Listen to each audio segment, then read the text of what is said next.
Today at Blade Ops, we are checking out an awesome new addition to the Blade Ops family, the Bestech Paladin Beige. This model is a super sweet flipper that rocks a 3.62 inch D2 blade. I really like that little swoop on it. Makes for an excellent slicer. It's about 8.36 inches overall. Uses some really sweet Beige G10 handles.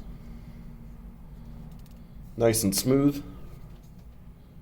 It's about 4.4 ounces as well, so definitely ideal size for an EDC.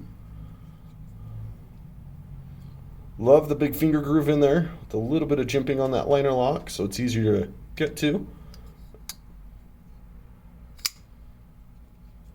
Actually, a really comfortable knife. And this is just the first of many different Bestech knives to come in. So make sure you keep an eye out on the website and let us know in the comments below what Bestech that you would like to see us do a video on right here at Blade Ops.